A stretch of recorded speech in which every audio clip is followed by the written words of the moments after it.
We are live. Hey, everybody. My name is Merrell. Welcome to the Merrell's Man Cave where we keep the party going. Today's subject is all about this, guys. All about me. I want to talk about ROTC in high school and how it impacted my life and how I am to who I am today. So I woke up this morning very early. I rarely get sleep. I might get 2 or 3 hours of sleep a night. It just is what it is. It's one of those military things. If you know, you know. I don't get much sleep. But I woke up this morning. I'm looking around the house. I'm looking around the little bit of land that I have. And I'm just like, man, if you'd have told me at 18 years old I would be this successful, I'd have told you was a lie. And don't get me wrong, I'm not super rich by any means. I'm a very average person. My point of it is I thought it was going to be like quote unquote everybody else. Let me take a pause for a second.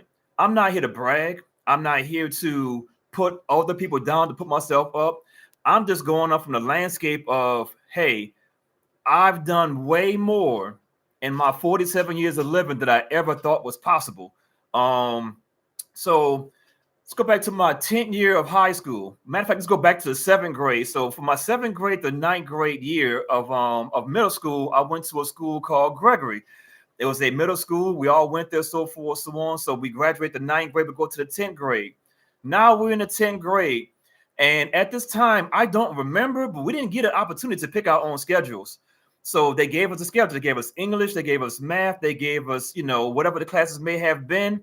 And then I had ROTC on my schedule. I was like, what is ROTC? So I go into class and I sit around and they're like, hey, this is, an Army type structured class, not the Army per se, but Army like class. You're going to wear a uniform once a week. And once you wear the uniform once a week, you get a guaranteed A. I was like, ding, a guaranteed A. All I got to do is wear a uniform. Well, hell. And my high school, I went to John F. Kennedy High School in New Orleans, and that's a uniform school. We had to wear a white shirt with some blue pants. So I'm already in a uniform, but I got a guaranteed A. Let me go ahead on and put this uniform on right fast and get another guaranteed A, get the GPA up a little bit higher. So I'm in the class, I'm going through it, and a lot of my classmates, whether it be seniors, juniors, sophomores, even freshmen, had a huge problem with ROT. It's like, I don't want to be in this dumb class. Get me out of here. So they went to other electives. So after maybe about a month of being in ROTC, for the first month, you kind of learned the rank structure a little bit. You learned do's and don'ts of the military, and then all of a sudden, out of nowhere, they went to the back room and gave everybody a uniform. I was like, oh snap, I get a uniform. Man, I came home, that uniform, that green uniform, it felt like $1 million to me because I felt different. That's just how the feeling it felt to me. I'm like, I'm different. Everybody's already in a uniform. Let me put this green uniform on, get my guaranteed A. But most importantly, just to be a little different. It's like being in a pack of wolves. I'm always the one who's kind of on the side, like I don't really want to follow that pack of wolves. So here I am. I think it was Wednesday. So on Wednesdays we come and have to wear our uniform. Before Wednesday, so on Tuesday night, I got my uniform. I'm looking at it like, oh man, this looks like a good uniform. It fits good. I got long arms, so it fits me right. I need to fit it. So forth. One on this uniform, there was some like I said, gold-plated little coin things on the green uniform that go like right here. And you have to have some Brasso, a towel, and you have to scrub it a lot. So you're doing a lot of scrubbing on this thing to make it as clear as possible. I'm going through it all night long. I'm going to have the best uniform possible. I got my ribbons. I don't know what it was for exactly because we didn't do nothing in high school, but I had a stack of ribbons. I'm like, oh, snap. I'm over here doing something. So in my head, I'm going to school on Wednesday, and everybody's going to be like, oh, snap, look at Merrell. You look good in a uniform, dog, so forth, so on. Nope.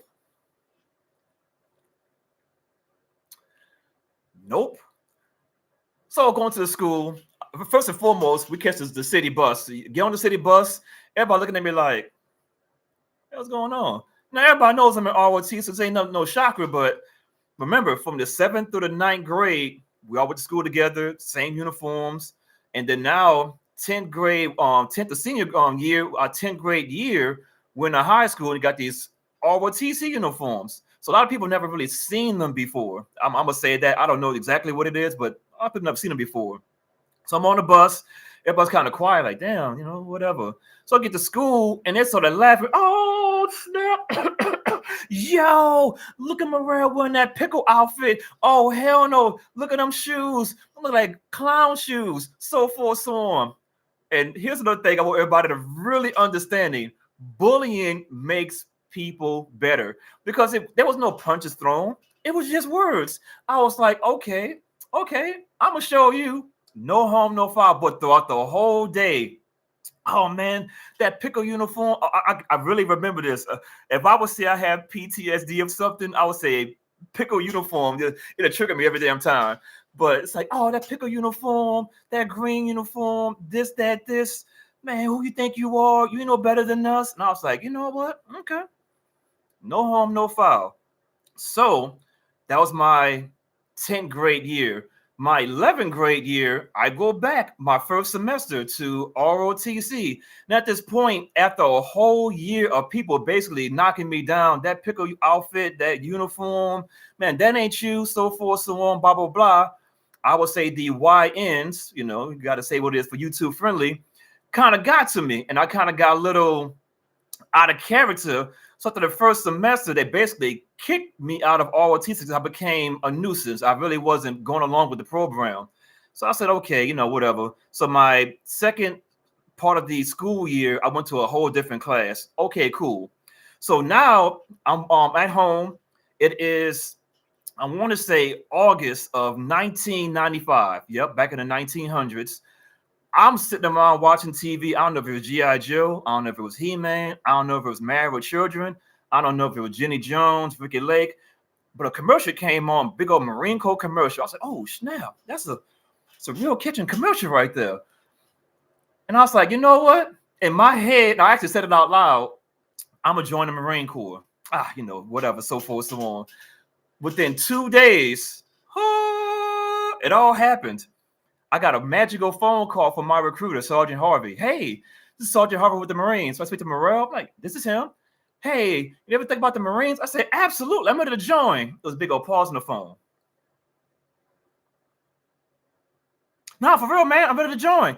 It's like, okay. Ask some questions like, how tall are you? How much do you weigh? What grade are you? And so forth. So on. I said, man, I'm ready to join right now. He said, I'll be by later on today to come pick you up. He come by the house. He come pick me up right fast. I go down to the recruiting station. I take the practice test. It's irrelevant what I scored. I don't remember, but I scored enough. However, I got on the scale. And once at the time, now I'm 6'3", I was probably, let's say, 140 pounds. The minimum to join was like maybe 138, 140. And my recruiter was like, I don't know if he's going to weigh enough to actually join. And then his boss, they called him a staff NCOIC, he was like, man, shut your ass up. He good to join. On behold, I had to go back home with him. I was 17 at the time. My mom had to actually sign the paperwork to say that he's good to go, that she gave me the blessing. And I joined. So now September rolls around. It's a brand new school year. I'm a senior in high school. I've already had 1.5 years of ROTC under my belt. And then my recruiter asked me, say, hey, you ever had ROTC? I said, yeah, I got 1.5 years of it. Say, if you have 2 years of ROTC, you can get to be guaranteed E2 going to boot camp. I was like, what's the difference? E1, you get paid XYZ. E2 is like a $40 to $50 increase, and you're 6 months ahead of the next person. I was like, absolutely. So now here comes my begging piece, so forth, so on. I got to go back to the ROTC instructor that I basically disrespected, not verbally, nothing crazy, but it was enough to get me out of ROTC and basically beg to get back in ROTC. Hey, I actually like wearing that green pickle uniform. I'll be the best student ever. I'm about to go to the Marine Corps. I'm trying to be an E2. I'm trying to do a lot of things. And he really gave me the business, and he basically really put me down in a good way and was like, you're not worthy. And I said, you know what? If you give me a second chance, and I want people to really take this message from this whole story, stop closing doors and be humble enough to be like, you know what? I was wrong.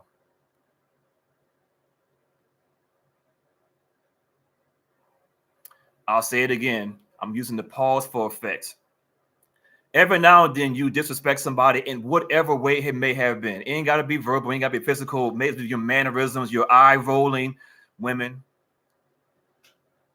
your eye rolling. It could be something that's disrespectful to that person, but you need to be man enough. And I say man enough because there's a phrase that says, I'm a man of my word. And I had to go to him and be a man of my word and be like, you know what? I was wrong. And for just me saying that I was wrong, on top of other things I had to say, which I don't remember, this was over 29 years ago. He said, you know what? I'm going to let you back in ROTC. So I did another year in ROTC. I left off to be in the Marine Corps. As you can see the picture, I was a E2, and I went on to be great, successful, so forth, so on, whatever it may have been. But the moral of the story is that you see people with a vision and a dream, and because it's not your vision, your dream, you start knocking it. Oh man, look at that pickle outfit. You're trying to be an athlete. Man, stop trying to be an athlete. Come over here, hang out with me. Maybe smoke some weed. Maybe do some alcohol. Maybe commit a crime. And to all the younger people who are watching this video, I really encourage you to be around positive people. Like if you're in the high school phase, trying to find a group of people who actually want to do something later on in life and don't want to just quote unquote skip classes or something of that nature. If you're in the 20 to 30 range, hang around people that actually see themselves moving up the food chain, meaning at their job.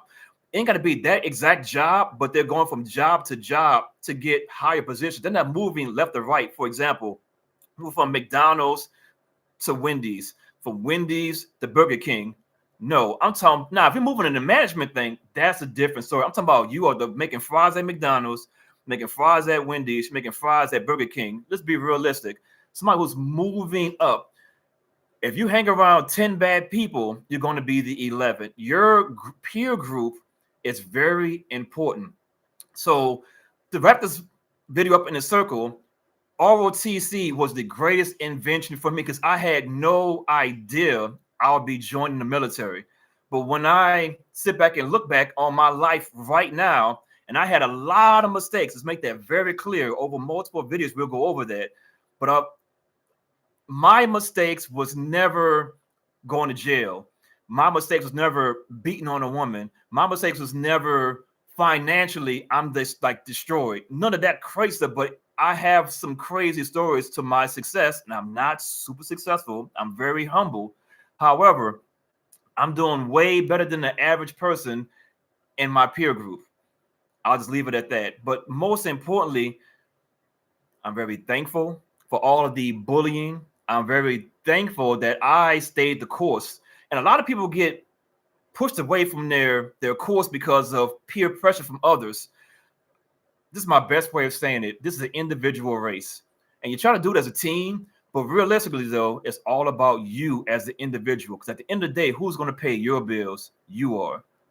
Who's going to take care of you? You are. Now, if you happen to have a spouse, by all means, cool. But realistically, I'm using the worst case scenario.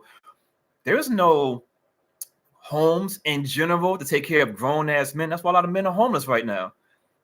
There's nobody to take them in. Oh, they take care of all the men. No, they take care of all the women. And I'm not knocking women by any means. They need to be protected. Let's make that very clear. But from a man's point of view, there's nothing to save us.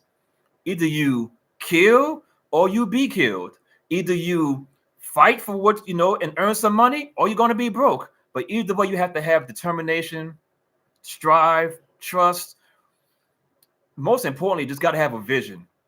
And I hope this video, for each and every one of you all, showed me a little bit more of my insight. But I'm very thankful for ROTC. Without ROTC, I would have maybe never made the move to the military.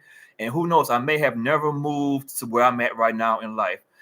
Hey, everybody, like, subscribe, put some stuff in the comment box. I mean, I want to hear your thoughts, your comments, concerns, maybe some of your stories. Going forward, what I want to do is have some panels of actually people, a random subject. Subject could be something like, what was your vision in high school, and how did that play out? So forth and so on. Thank you for your time, and as always, keep the party going.